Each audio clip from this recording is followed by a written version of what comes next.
into the final moon. It's the 12th moon cycle, ox moon. And we're going to be moving from this ox moon into an ox year.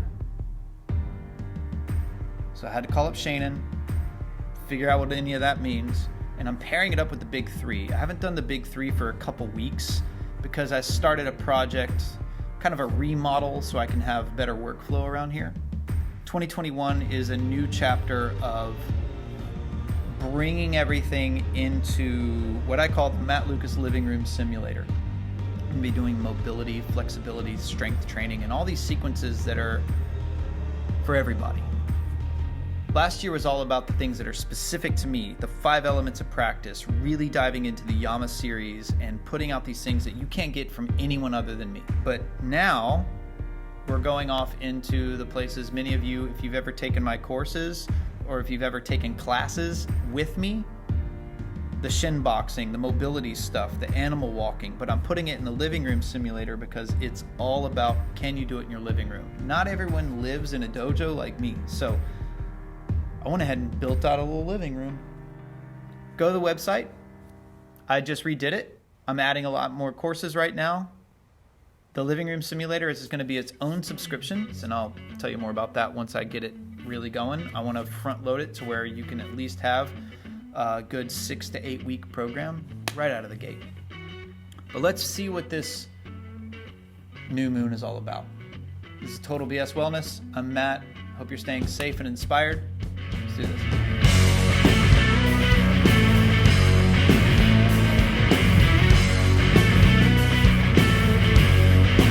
You are in the Matt Lucas Living Room Simulator right now.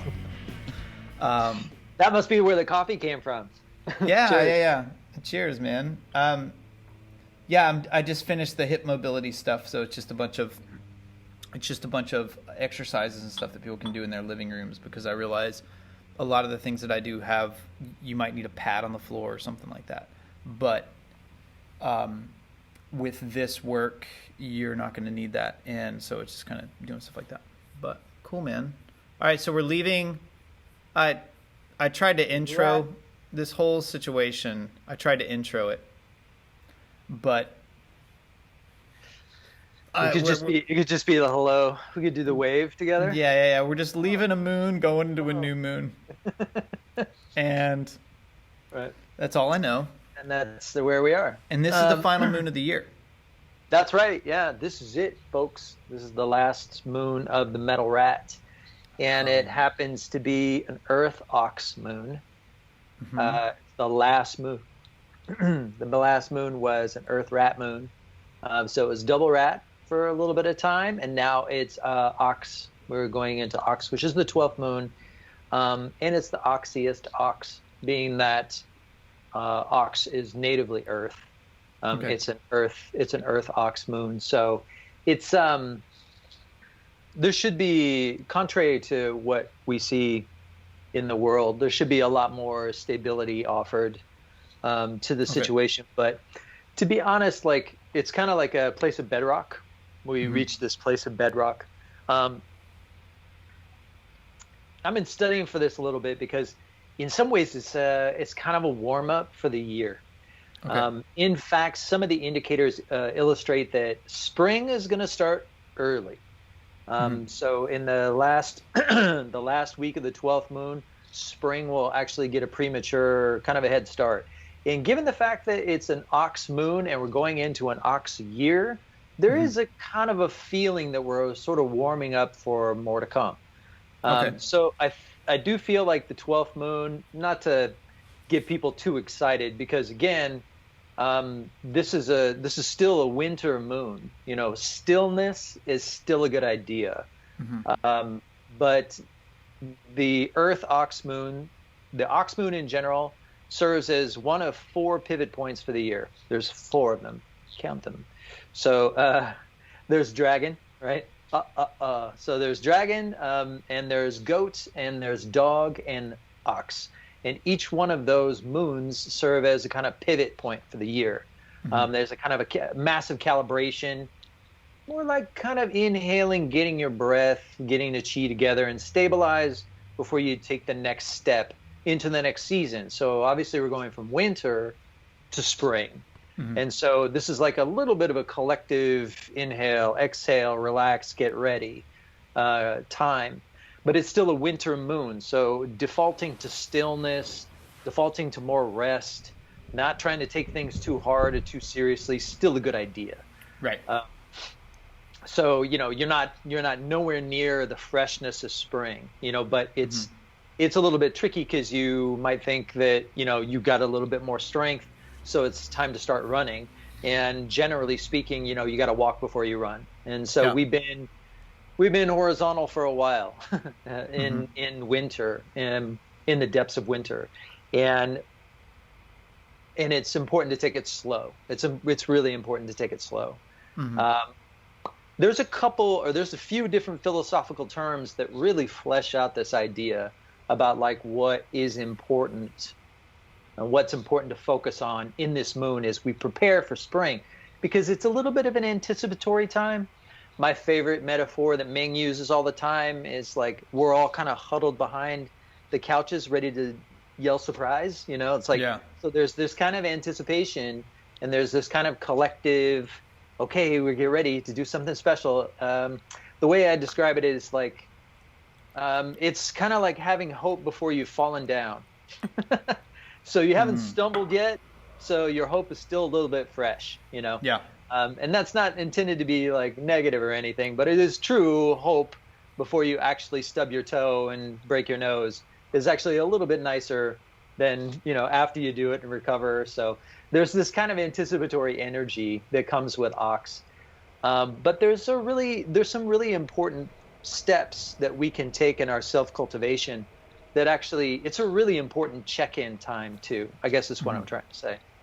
I was just talking to people about that hope with the new roller skating craze that's going on, right? And so many people get on roller skates and they're just like, you're in your late 30s, early 40s, and you've been shelter in place, and you're like, it's going to be fun. And then I tell people, it's like, don't do it in short shorts. I know you want to do it in short shorts, but like pad up, and they're like, no, I just want to go around the lake. Like I've been skating for a long time now. Right. And I'm pretty good at it. Right. And I would never go around the most high traffic area with cars and people on lime skating. People are like, I want to go out in the sun and skate. Uneven surfaces, like no. You're just like, I'm looking cute, I'm doing this, and next thing you know, you're just like, your wrists are done. You just your knees, you just break your tailbone, your leg. It's like, look, see people like paying the price, for it. For that, really delicious indulgence. It's super cool. So that's a good metaphor. I think that if you push it this 12th moon, you could set yourself back. The ox itself, a lot of people project a lot of durability and strength on the ox, which is all very true. But that doesn't. Okay. But in the 12th moon, really what we're talking about is convention. Really what we're talking about is the kind of stability of a humanitarian outlook. Hear me out on this. Like basically, if you think of it this way, we've all been through the winter. We kind of been in the foxholes and the trenches together a little bit. And so a little, the invitation of the 12th moon is to, be good to each other. Treat everyone as if that person was your brother or sister. Invoke the golden rule. Do your best to like lift each other up. This would be a period of time in traditional Confucian society where all debts would be forgiven.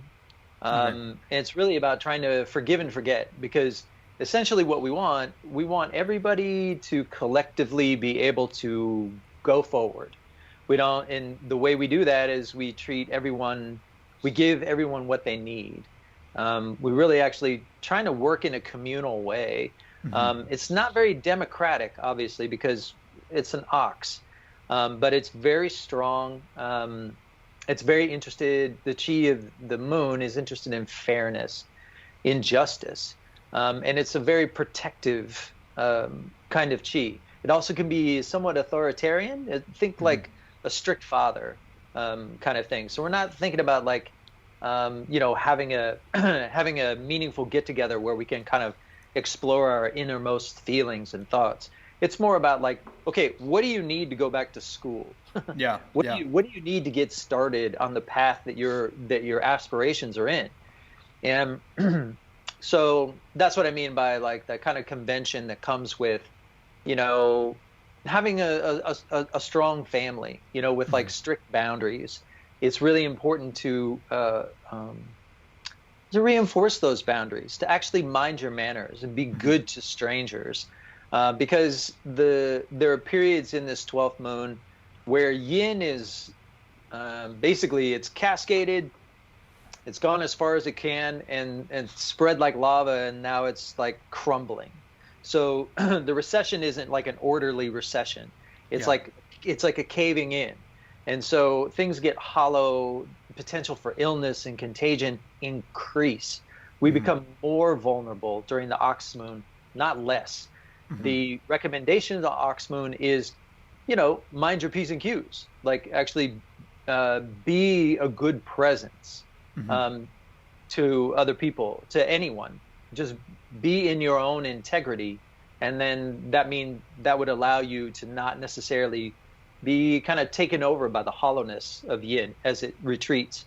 Once we get through this period, if we do it well, then spring actually holds more abundance and more possibilities because we've cleared the space. We've shown our passport. You know, we know how to behave. We know how to be a good human being. We forgave some debts. We actually had some debts forgiven. We feel like we've got a little bit of a leg up. And so when spring hits, we can deal with the ups and downs because there will be, you know, so. But if you push forward and you act vengeful and you carry yourself in a very negative way, then spring is going to be that much more choppy, right? Yeah. So it's really about like knowing your own self. And this is where some of the philosophic terms come in Confucian, sort of self-cultivation. This notion of, this whole festival of the 12th moon can actually be really sweet, but it hinges on this idea of ganying, which essentially means stimulus. Its direct translation is stimulus response. It means like resonant, where you have resonance, where you have a genuine kind of connection or resonance with somebody or with some direction. These things are starting to show. These things are starting to kind of come out, where your appetites start increasing. You know, you're not so suppressed under yin. You can actually feel yourself in the world again. And so it's a self-cultivation technique to be in presence of that together and support each other in that way. And, you know, it kind of depends on whether or not the inside matches the outside, right? What's your world look like? Does it match? I know you talk about this a lot. Like what is the integrity of your surroundings, and how does it reflect the integrity that you hold inside? And this goes back to another philosophic term, chung. Chung means what is actually true, and it's and what is actually the case, versus something that's wei. Wei is like it looks one way, but it's really something else. And so this is the moment of these are the times of self-reflection in the 12th moon, where we really have to ask ourselves: are you chung? Are you really actually? Are you with this? You know. Or is it wei? Is it something you have hypocrisy or artifice about? Because that, you know, pursuing that direction is going to make things very hard for you to find ways to build trust, which is what spring is all about, is building that trust. So in the 12th moon, you're trying to show what you're worth.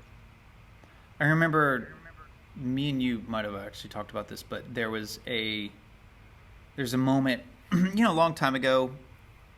The holidays kind of bring this up every year. I hear people saying, you know, I got to go visit my family, but they're conservative, or, you know, like hardcore conservative, and I'm and out here there's a lot of like pretty intense liberals. I'm in the bubble. Yeah, and they're just like, you know, I don't know how to talk to these people, and I was like, well, your narcissism and your fear thinks that they're conservative at you. You know what I mean? Like you think they're doing it, and then. But really, like, the lesson behind that is see how you treat people. Like, you know, you talk to them like they're people.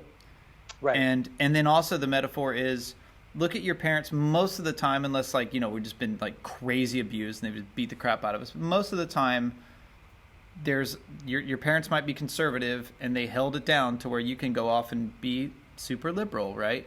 And you want to be, and I was telling someone, I was like, I wish you could see the metaphor of not your parents are hardcore, this thing against you. I wish you could see that they know you're different than them and they still love you.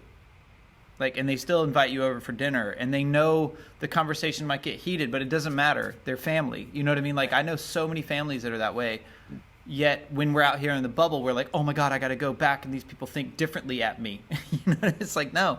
Yeah. They're not. The world is so dangerous outside of the Bay. Yeah. It's like, no, it's sure. Someone might have a gun and someone might, but be nice to them, eat with them. That's why I have this big three. Like, what? Yeah. Eat food with people. You'd be surprised. Mm-hmm. You really would. I think that, I think the time that we're in would really benefit from, obviously I feel this way, but like it would benefit from some Confucian reflection, there's our commonalities have always outweighed our differences. Mm-hmm. If we count the fact that, everybody needs a good night's sleep. Yeah. Everybody needs good food to eat. Yeah. And like meaningful things to do, like, a sense of purpose and love and relationships, and everybody loves kids. I mean, this was the argument that Mencius always had when he was trying to argue that human nature is fundamentally good, and there were other Confucian thinkers that were like kind of on the fence about that. But the child down the well was the example that Mencius always brought forward. Listen, if doesn't matter what your background, if a child's down the well, you're going to try and do something about it, and like everybody's going to band together around those kinds of situations. What this points to is that there actually are identifiable aspects of what it means to be a human being in our experience that are fairly universal.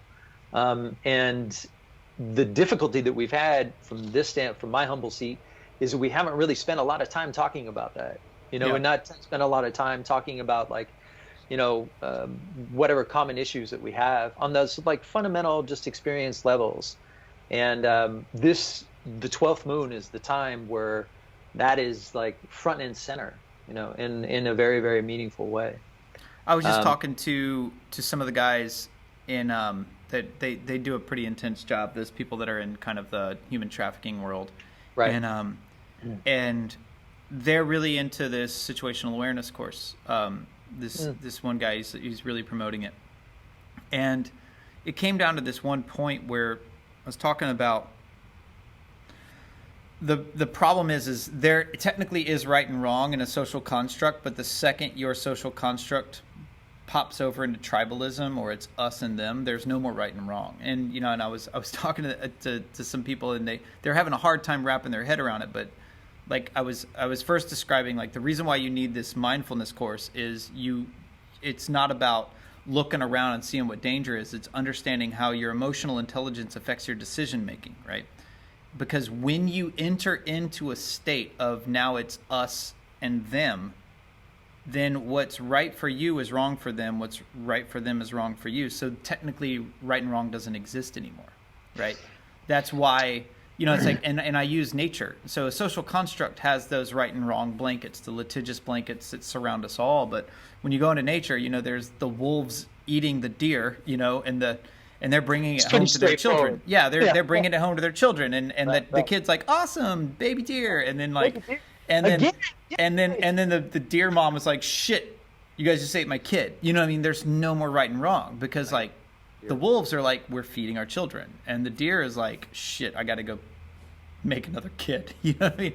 And this is really important for us to understand, is when we do start treating you as different, and then I have to conduct myself differently than you, and we don't actually see the connections that we are, then it becomes othering.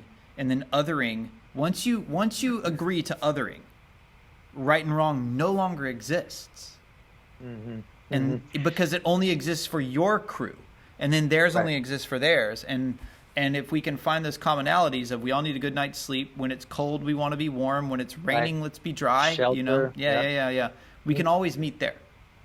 Yeah, and there's been a lot of research I've been just lately, particularly with all the tribalism that is basically consumed the culture. there's been a lot of talk about bias, like Yeah. and how bias expresses in the brain and how it how it actually, deliberately affects our choices. Yeah. And what was super interesting to me about that, I was talking with a client just today, just about this notion between fate and freedom. What makes a human being is that we do have the capacity for freedom. Yeah. Because once those biases are brought to our attention and the tools are given to be able to digest and examine those biases, we do it. So, Yeah. I mean, we do it. We have the capacity to actually, there's actually another human being out there that studies it. And so, and is, able to give us the meme or the understanding or the download for us to be able to examine our own experience. And examining our own experience as human beings is the fundamental tenet of any Confucian education, much less even Chinese education. I mean, just in general, like Taoism, it's throughout Taoism, replete Taoism, as well as the whole Buddhist understanding is like, pay attention, you'll notice everything's impermanent and you're going to die. Like, Yeah. It's sort of founded in this really fundamental humanism about like what our experience in the world is as human beings. And we don't get to be gods. We don't get to be demigods. Hopefully you don't become a ghost or a demon or an animal. Like you actually have the birthright to cultivate your humanness. And unfortunately, not a lot of people are doing that. But this is one of the moons where you're really encouraged to do so. The drawback is if there aren't people doing that, they become even more belligerent. And so I expect that there'd be force on force in many cases, unfortunately. Okay, so we're gonna blend this in because I'm crazy. I'm not behind over here. I'm actually way ahead of the game. Therefore, right I'm extremely behind. So what I want to do is first we got to do buried or married. All right. So out of all the animal signs, I want first names this time. Buried or married. Who's first names? I want you to go through all your friends and who of your friends is going to die and who's going to fall in love. So let's do buried or married real quick. Buried or married. Okay, so on the buried tip, many people who have actually, we lost people, this winter, and personally, both of them are our connections and people that we know who have had loved ones die, and that would be the time for people to die. Is in that 11th moon through the winter, through the depths of winter. If you're making it out, like you see light at the end of the tunnel. So, I might be hedging the question a little bit, but like, I feel like if you've made it this far, you're probably going to make it. You're probably going to make it another year. Who knows? But like, strength returns, fortification becomes more easy. For the human body as we get into the 12th moon, as long as you're following protocol, as long as you're actually taking your meds and getting your sleep and like recovering instead of assuming that you're already strong, like finish the prescription is what I would say. Otherwise the trap door is still right there. And then married, I don't know about married. Okay. I think people should wait. Like nobody's getting married in the ox moon. These are all getting ready for the spring festival. So this would be a good time to send out invitations for, I don't know, like an autumn wedding or something. Is there any? Let's do the big three advice for closing out this year. For closing out this year, for our big three, because normally it's music, movement, and food. That's mine, but. For this ox moon, is there three things, or for the closing out of the rat year in this was it metal rat year and a metal rat year and a what moon? This would be Earth ox moon. Earth ox moon. Okay, so Earth ox moon and a metal rat year. The big three things. Yeah. For closing out,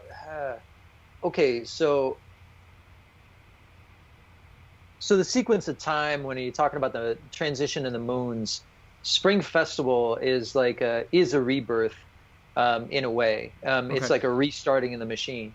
When it comes to the closure of the year, I genuinely feel that was actually more like in the Pig Moon, because Pig Moon is is in some ancient calendars the actual end of the year. Okay. That was And last month. That's the month we're no, leaving that now. was the 10th. That was the 10th Okay, the moon. 10th moon. Okay. Yeah. So the pig moon, like, towards uh, towards Thanksgiving, and like a little bit end of November, kind those Hmm. those places tended to be in some calendars the end of the year Hmm. because it sort of really marks the end of any kind of productivity. It's like, and the celebration's over and we all going home, Okay. and okay, see you in spring. And of course, that's a kind of more agricultural understanding of things, but things slow down tremendously, when you get into rat and ox. Ox is a kind of like you're sticking your head, out of the cave, but not necessarily coming out yet. You're like Hmm. preparing. You're doing a lot more in the way of preparation. So in terms of like, but actually thinking about like preparing for spring, I guess that's why I would modify the question, not so much in wrapping up the rat, because as we'll discuss when we talk about the ox year, um, there's more or less a hate to say it, guys, but there's much more a continuation of some of the themes of rat go straight into ox. And Okay. in some ways, they kind of galvanize and intensify and solidify. So if we're talking about like what, everybody talks about this new normal, um, you'll see a lot more of that manifesting of the edits that we've made through rat. And then if we come into it in a good way, the carrot that I'm holding out is a potential for, things like restoration. But there's a lot of contingencies, as to what kind of restoration we might be able to expect in an ox year. Because it's not, in some ways, it's very straightforward. But in a lot of ways, depending on how we've actually allowed ourselves to take in the edit, allowed ourselves to be really stripped away in the rat, that may not happen very quickly. Hmm. It may be slow to unfold, to actually find how you get to restoration. So it really does depend on how you handled the following year. So I would say if you were going to like wrap up the rat year, that tidying up was done in the rat moon. Okay. So this moon is like clearing space, clearing space. So if there's any last edits you have, That's the plow, right? The yes, ox. Pull exactly. the just pull the plow. Just Yeah, pull yeah, it through. yeah, yeah. So really be honest with yourself. Like what's that woman that does all the clearing out space, the Japanese woman? Anyway, like when you hold it up and you're like, does this resonate with me right now? I almost said Temple Grandin. Can't remember. And It's like not her. anyway, That's the autistic lady that's all about like killing cows properly. She's awesome. Yeah. Anyways. I've not heard that one. Yeah, Yeah. so like if you hold something and it doesn't give you joy, you're supposed to toss it, or send it on its way. In a way, very similar to that, in the ox moon, except much more textured. Much more about like, this notion of your own sense of what is true within, and is what is true within. Does it match what your exterior is? Okay, So interior match the exterior. Okay, So so you the can clear first. lots of space. All right, so the first one is clear our space. Get the plow. Yep, Yeah. get the plow. Make the big V-shaped trench for things to Furrow it put out. in to where they Yeah. can grow. Okay, number two.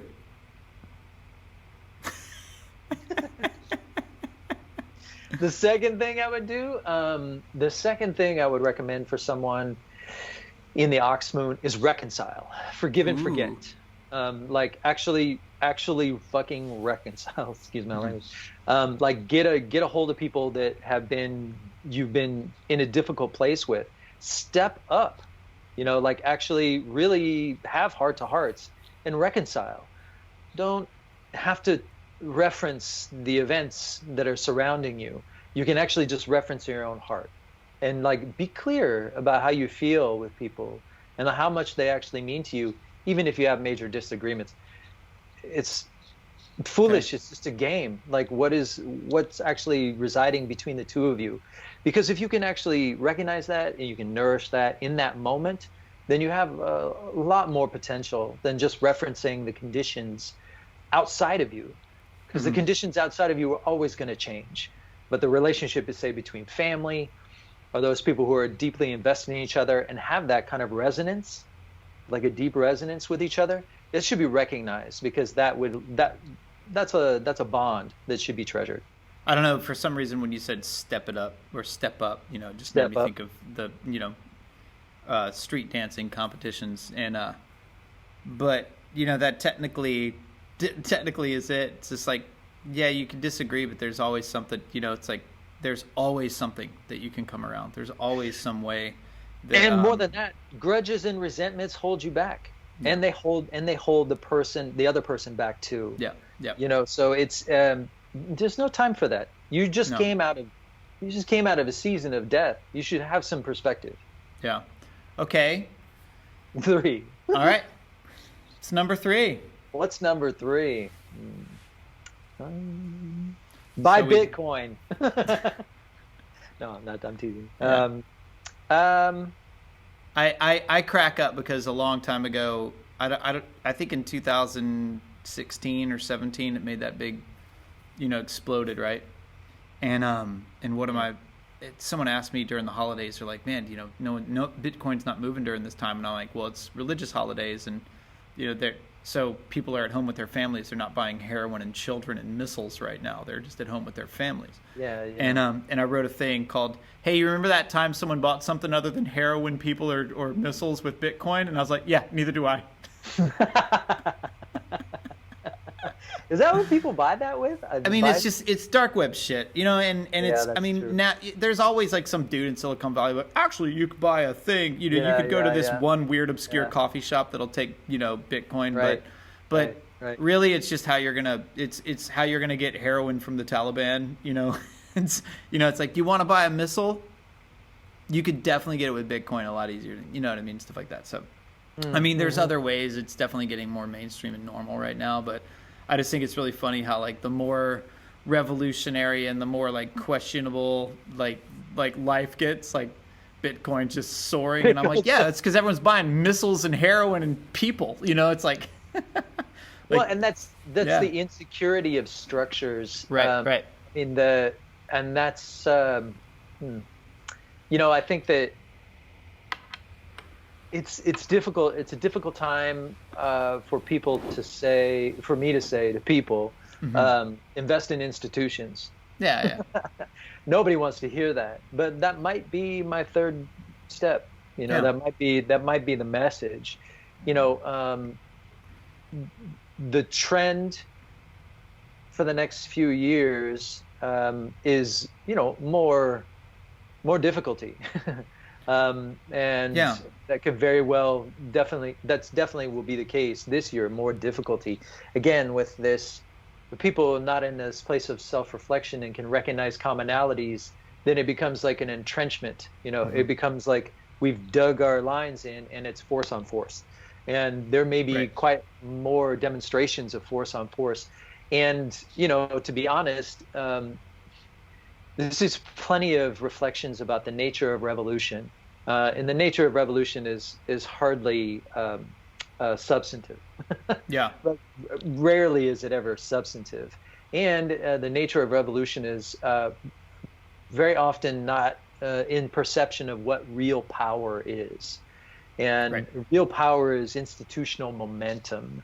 Yeah. And there is a great deal of we have more institutional momentum than we realize. And the important thing that will be true if we recognize and value the institutions, if we manage to do that, not always easy, that actually gives us a good footing for taking those institutions to account. Yeah. Because throughout this ox year, it is the retrospective vision. It's the looking through our history that will help us understand who we are now. And a lot of these things are already occurring. But during the metal ox year, it needs to be widespread and much deeper, and that includes people who are being in a place of revolution and being very upset. They have a history that needs to be recognized and brought forward so it can be resolved with all the other histories that we happen to be surrounded by. Yeah. So the only way that can really be done is if we actually do value the institutions that we're in. If we don't, then that's what you get. It'll be that. I mean, what do we want to be in a place where it's force that speaks, Yeah. and whoever has the biggest gun is the one. Maybe that's where we are now. Yeah. But like, if we do have some sort of capacity for an institution of humanitarianism of some kind, then we should get behind that. Yeah. Fourth one, I would say, be nice. Yeah. Well, Be okay. nice. I was explaining to some of these guys, and they were, people were kind of freaking out about that thing. I had some friends in Capitol Hill, and they called me, and they just knew, like, if they really wanted anyone to just brighten their day, just, if you ever want to make me happy, just tell me that there's like a crazy riot revolution going on. I'm like, oh, it just makes me happy. But the reason why, I'll tell you why this makes me happy, because I teach children. And when you have a culture that doesn't let children anymore fight and throw their tantrums and see the cause and effect of what happens when you actually do let your emotions overwhelm you, and then the adults solve the problems for the children, right? I always say we're going to throw tantrums up until 10, 12 years old. And when those tantrums are solved by the adults in our lives, we don't get that ability to regulate, right? Yeah. And when human beings gather up and they become their tribe, they could be the wisest people in the world, but when that tribe starts moving in a direction, now they're monkeys, and monkeys have the emotional intelligence of 5 to 7 year olds. And what we're witnessing, and you've heard me say this a million times, you have to let your little 3 to 5 year old kind of punch that kid, because it scares them. They cry, they learn a lesson. Because if you don't, they're going to punch somebody when they're 30. Right. And then it's going to ruin their life and someone else's, right? And that's really important. So what we're watching is we're watching the tantrum of a bunch of 5-year-olds in 30-some-year-old bodies with technology. Or older. Yeah. Or older. And so the reason why it makes me happy is because when children are having that moment, you kind of got to let them, and you need to hold space for them, and the problem is when adults are having it and they have technology, lives could be lost, and that sucks. Yeah. Well, the process is happening right now. Right. Yes, the standards, some sort of the erection of some standard. Some bottom line, Yeah. And if it's nothing nothing more complex than, hey, don't burn the building down. Yeah. That's a good start. Let's say, like, okay, all right, well, then that means, we can rebuild from there. But like this kind of necessary bottom line, the sense of standards, I mean, we should get used to that, because that's going to be the dialogue, and that's going to be on the menu all through the Metalox year, is really kind of understanding what are our communal standards. And for a fire monkey country, this could be a difficult conversation, because the tribal nature of our country is ridiculously overboard. Yeah, and it's I'm extremely I'm extremely vocal about that tribal shit. I think it's as small-minded as it gets. I don't like it. Give me a flag or a team to support, and I'll tell you to fuck off. It's like, I don't do it. I don't like it, because what it does is it separates you from people. If my identity is wrapped around like a team, I'm out. Right? Yeah. I'm not this is why my marketing is so bad, because I'm not a brand. I'm a person. I'm not a team. I'm a this. But I do like things. It's like I am. But the other side of it is, there's this part of me that I know for a fact. I know, like I've said this 1,000 times. When I was a snowflake artist, all I wanted was a hyper conservative person managing my back end. Like, you know what I mean? Like, that's all I wanted. And if we can see that, then that essence of power doesn't run amok. Like, we don't talk to those people because they're all about business and we're all about this, and and it's like, no, talk to them because they're all about business, and like, we need that, and maybe we can meet together and we can support each other, and maybe we can know that, like, those Wall Street people in New York might want to go to the theater one day. Yeah. You know what I mean? Yeah. And there's always an opportunity for patronage, right? Yeah. I think that, the reflections of, like, what they might call late stage capitalism and the consumerification of human life. Yeah. And the levels of destruction that has kind of wrought not only on this human psyche but the environment.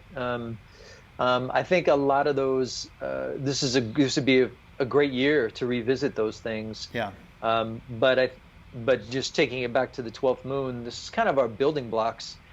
Coming to the 12th moon, you don't just come straight out of winter and start running into spring. You have to understand. You have to understand what your tools are. And your primary tools are like how you relate to other people in a sincere way.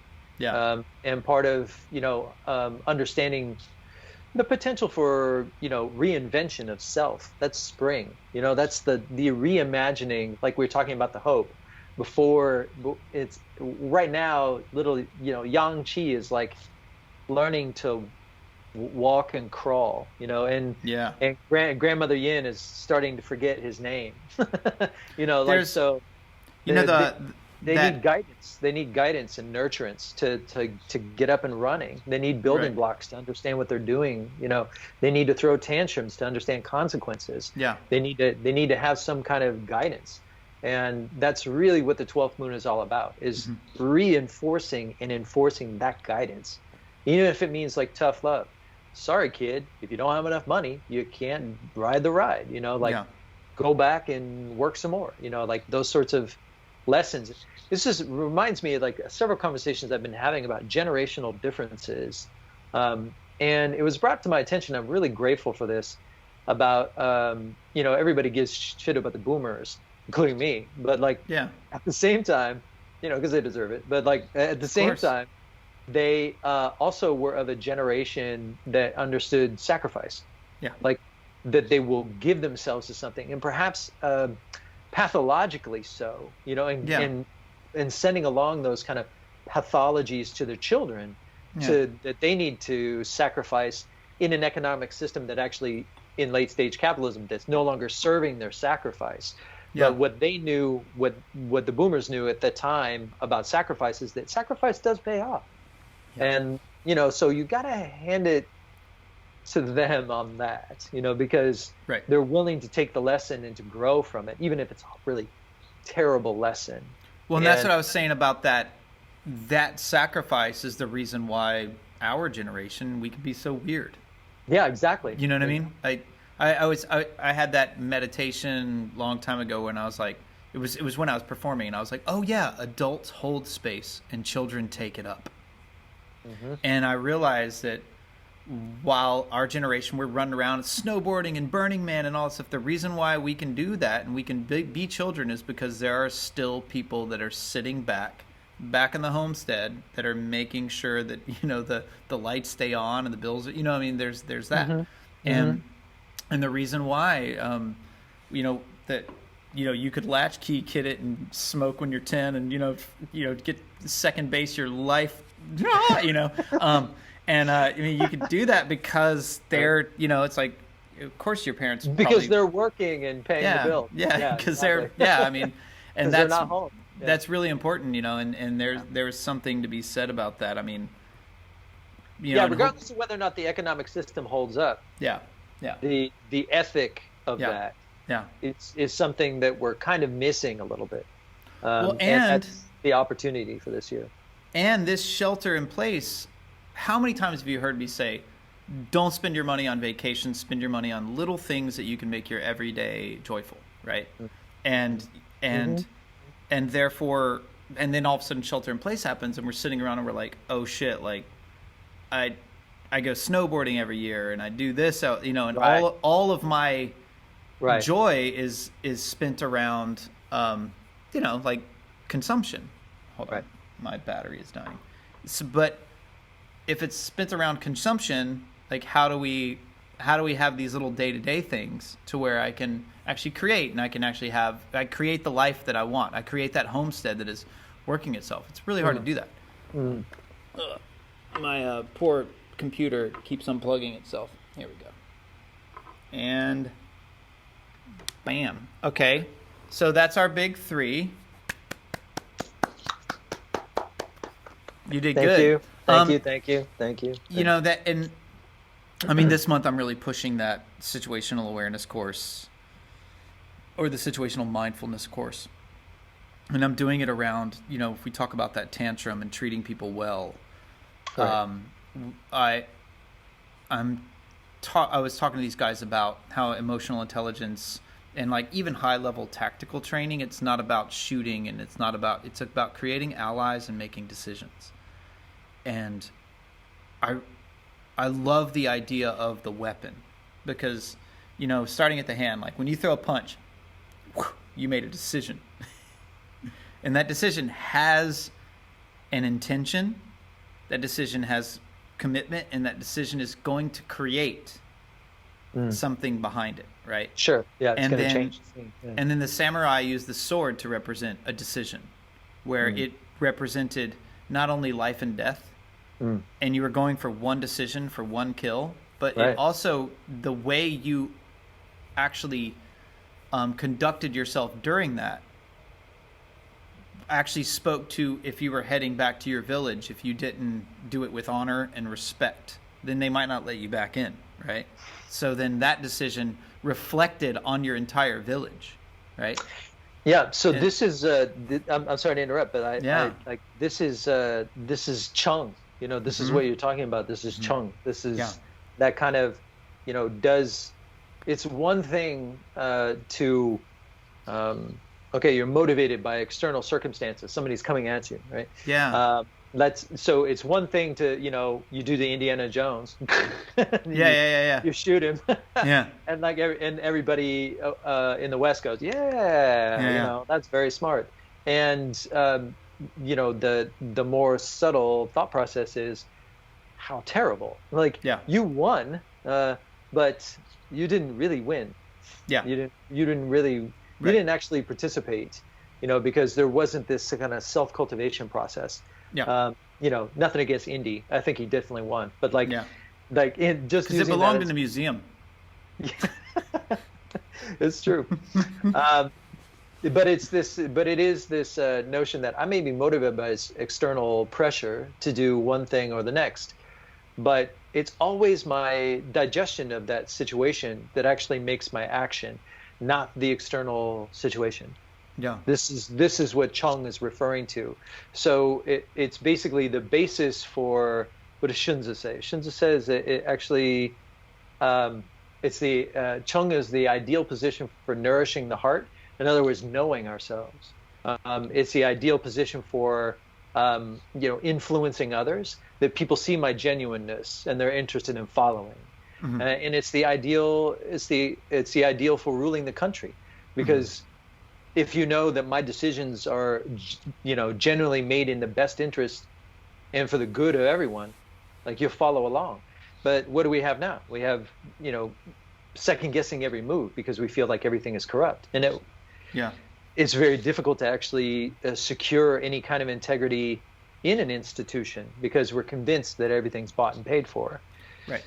Maybe, but we need to find out. And like, without, this year is kind of like you have to put in the plow, not to get on the ox here, but like, it is really important to think about, just from our own seat, the content of our heart. And there's only one way to do that, is to really sit with it. So this is something that I'm always thinking about, because I have a thing, litigious blanket that surrounds us is oftentimes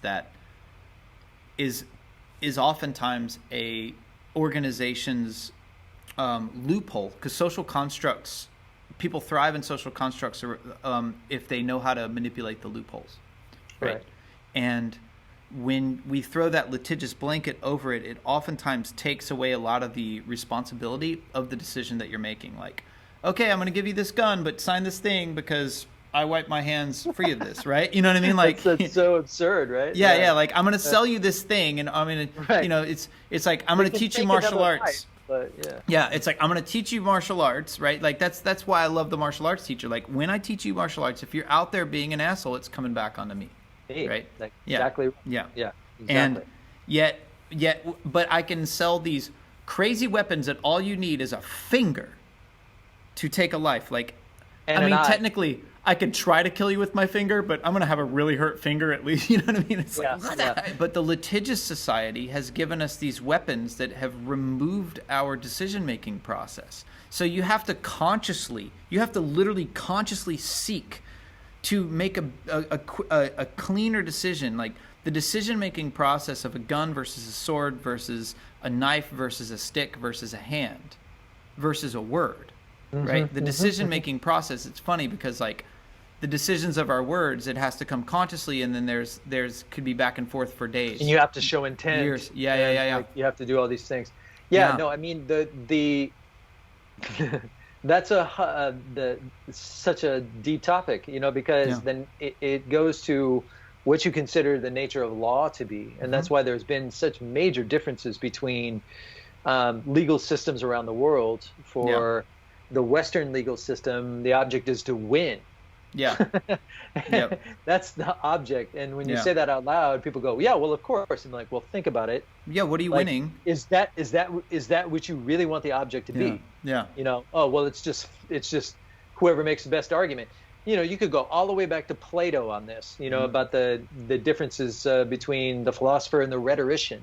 And the rhetorician that's just basically looking to obscure and basically set up a condition where they win. And that might be just on a technicality. This was not Confucian society. Confucian society didn't have like very elaborate systems, and you might consider that from our seat to be a travesty, because you have to defend the lone individual against the oppressive regime. But from the other side of it, it was like support normal, like what you did. Why are you denying it? Yeah. Why are you denying it? Why are you denying your culpability? And you could say it's because you don't feel you're safe. Well, what do you need to be safe?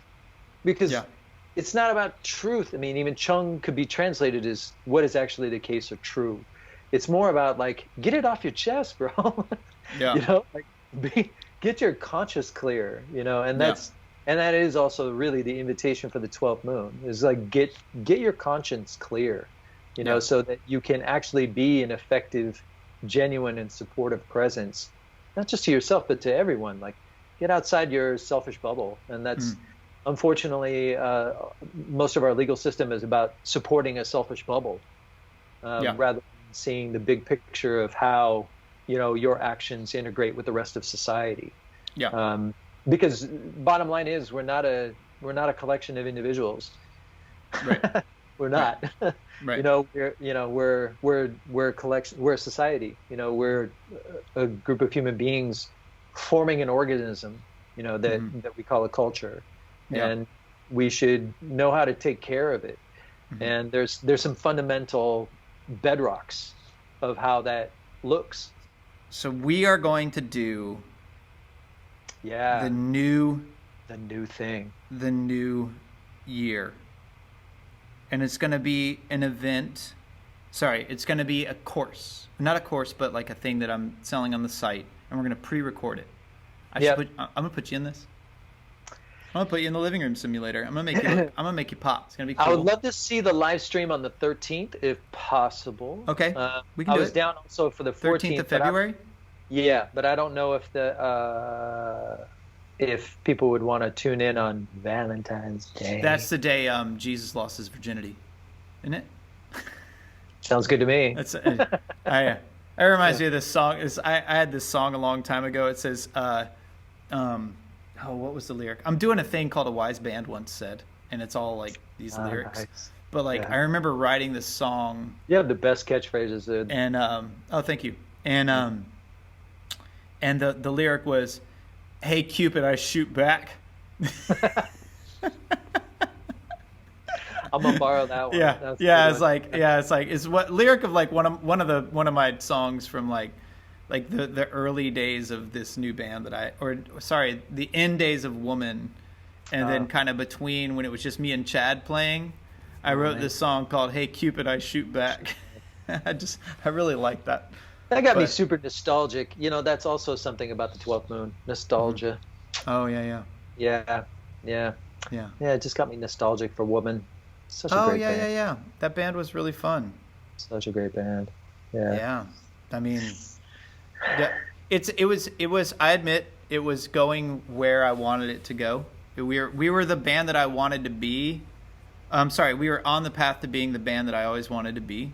The last 2 weeks, and then when Tony left, and then I got in that band Habit Forming, and then it's funny because that album is loaded up on my iTunes right now, and so whenever I get in my car, it'll just sometimes start playing, and I always forget how crushing the Habit Forming Involved album is, and then it was seriously good. Yeah, it was seriously good. And now that I'm removed from the Big Ending Fading Out record, and I'm not really playing much.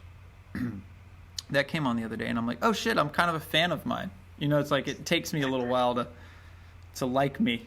And I expect that the algorithms will take us down memory lane this year. The algorithms will really support kind of like the retrospective vibe, and I think it's important to tell our stories. I think it's really important to tell our stories, not just for the ox moon specifically, but through the year. I mean, I think it'd be really important to tell our stories, both as a country, as a people, individually, in friendship. I mean, invest in each other. There's no going forward. Sorry, not in the ox. It's not about going forward. It's either in the moon or the year. It's about knowing the full story of how we got to where we are. Okay. And like that's the spoiler alert. It's almost like you know what it's going to be. It's going to be when two people are in a conflict or needing to change. Like one person can change, in a month or so. Two people can actually change a little quicker than one because they might have support or they might have triggers, to like stimulate. But when it's masses having to change, they got to get through all that, and then finally, it's like when you're fighting with your friend and you're just like, oh God, what are we fighting for? It's like, so it's like it's not about solving the problem anymore. It's just sort of like it's that moment. And once like 10 years ago, I did this podcast and it was talking to me about violence, and I was like, no, it's a purge. It's a valve that needs to be released, and we've been told that it's bad. And again, our moral high ground, saying what is right and wrong, bad and good, makes us judge shit, and then it makes us not express it in a positive way. So the Tao says if you don't express violence and sex in a positive way, there are two acts that can change your life in like that. Just like that. Yeah, you have to express them positively. You have to just have a place to put this stuff, aggression, sexual energy, all these things. And if they're not purged, holy shit, when it does happen, it's very dramatic. Yeah, and traumatic. It can be completely scatterbrained. This is that's a very wise reflection. That's the nature of from a Confucian standpoint, from this tradition. That's the reason why we have ritual. Yeah, it's not to, like, for instance, like using sexual union and needing marriage, right? Yeah. It's not to appease some, voyeuristic god. Yeah.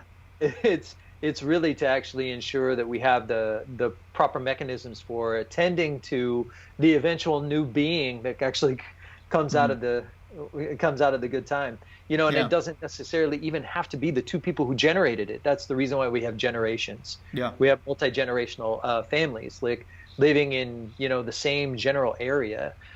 So some of these, I think there's been a move in the culture in general. A lot of people going back to the land, maybe not in a super substantive way, but, they're at least taking the steps, gardening, I think there's some, it feels kind of provincial, but there's also some elemental ways of, relating to one another, through place, through, fundamental activity like growing your own food, that hopefully we can kind of encourage.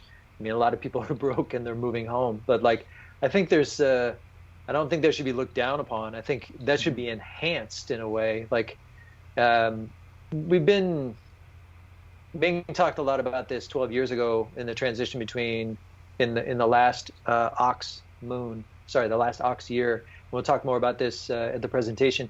We've been on a tremendous tangent, on so many levels, and we have neglected like the things that actually bind us together. And I think a return to those things is imminent, and that may be because we can't afford to be tangential anymore. Yeah, we have to huddle up and like be conservative. It's the fall of Rome, right? Like the fall of Rome had the Praetorian Guard, which was just people for hire, basically. Right. And they weren't sticking up for anyone. They would just go. They'll just fucked, yeah. And then you had then their military was out fighting so many other wars. When the barbarians came through, they didn't really have anyone there, right? And we were pretty spread thin. And everybody was at the wheel. Yeah. And life was so good. But then the other thing about it that I don't think we really realize is, there was a lot of slave labor and stuff like that, but so much of their population were immigrants that were treated so poorly when the barbarians came through and it was time for the people to rise up. Most of the people that were there were immigrants, and they're like, why are we going to help you? Right. Yeah. And I think we should really learn from that. Yeah. Like, we're treating people poorly, and we might need them to help rebuild because we keep burning targets. Right. And I don't know if anyone knows that little Sage and Dakota, your little Montessori kids, they don't build shit. They're really good at the iPad and soccer. But and soccer. So it reformation depends on retrospection. Like if you're whatever it is you're going to rebuild, you have to have a full understanding of who we are by how we got here. So at a microcosm level, the 12th moon is that as well. Is that kind of like retrospection. So we talk about like how we end the how do we end the metal rat year, which has been great for everyone I know, is by telling the story, recounting. What they say, like the rectification of names, like you tell the process of how you got to where you are, and you reaffirm the good things, and you throw out everything else that doesn't actually resonate. Like that's an important process, especially if you're going to move forward. If you don't know what actually resonates, moving forward is hazardous, especially for the first 2 moons of this year. It can be really difficult. Okay. This is my only advice to people. Oh, please. I've been doing a lot of work. And the one thing that has gotten me through all the work and that has given me the love and the kind of warm feeling of just slow down and just do the work, right? 2 songs. And you just play them back to back. Okay. They're both by Sade.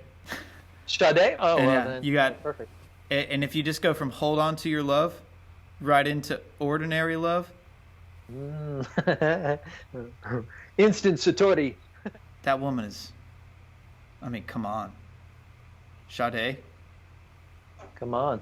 Yeah, what are you listening to this week, this month? I wonder if Sade when Sade was recording that, if everyone in the room was just like, so many babies are about to be made to this song. Her and like D'Angelo, like yeah. I don't know how anybody stayed clothed during that whole process. Yeah. You had to have a serious amount of discipline. Yeah.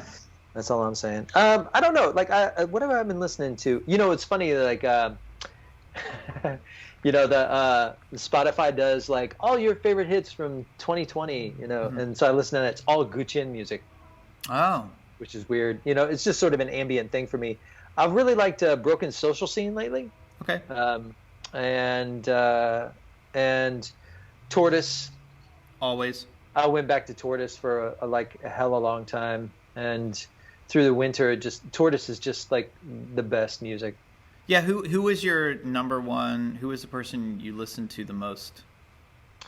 Well, that last year, list? yeah. It was all Gucci music. I swear, okay. Like it was just like, yeah, and I think it's just because like when I'm in practice and writing and studying and stuff throughout the day, I just have Guqin music on. And so like I might deviate and then, listen to different things on top of that. But like, because, the algorithm just picks up what you most played. You know what I've actually really been enjoying is the new Sylvan Esso album. Oh, yeah. Really just, I mean, I don't know, like it made me like look back at the body of their music and like realize exactly how complex it actually is. Yeah. Like Sylvan Esso's really, really great. I had a chance to see them, because they're doing like live concerts now, but like streaming live concerts. And that was super fun to watch them because they're super well produced. Same thing with Future Islands. They did that with Future Islands. It was great. It was so great. Yeah, I wish I would have seen the Future Islands one. I missed my favorite comedian's new special, James Acaster. He's been since for about 4 or 5 years now. I've just been I feel that he's the best writer and one of the most brilliant minds. The other thing that my top listens is funny. It was it was just a lot of Most Def. Jason Isbell, and Tibetan singing bowls. Oh, that was just basically my year. That's perfect. The Tibetan singing bowl is kind of like my Guqin music, and but also I was listening to a lot of the Mongolian throat singers, and that's I'm telling you, man, like the one. There's an album I think called Legend. Where they have the Hunhurtu, the tube and throat singers, along with the Bulgarian these women singers. Okay. And the combination on that is like it's unbelievably epic. I mean, it's really even hard to comprehend. I don't see any Western music Bulgarians, of course. The melding of those two styles is just like. Send it over to me. The throat singing stuff. I used to always try it. Can you do it? No. I can do it. I'm not going to do it, but I can do it?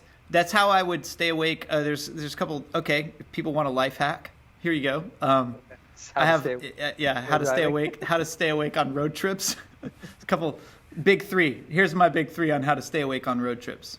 Okay. One of the ways is just a lacrosse ball. Just always rubbing out your back, just doing your thing, right? And yeah, you got your music and you have all this stuff, but that's like low level. I'm not low level. That's obvious. Yeah. The lacrosse ball is always going to help you, right? Then practice your Tuvan throat singing. I missed that. I should have done that. You could do that. Yeah. Mm-hmm. And or any kind of vocal. Like I have a vocal warm up thing, and I would just do that. I'd sing my ass off. I would sing my ass off. Like on long drives, you always have to. Yeah. You just have to sing it out.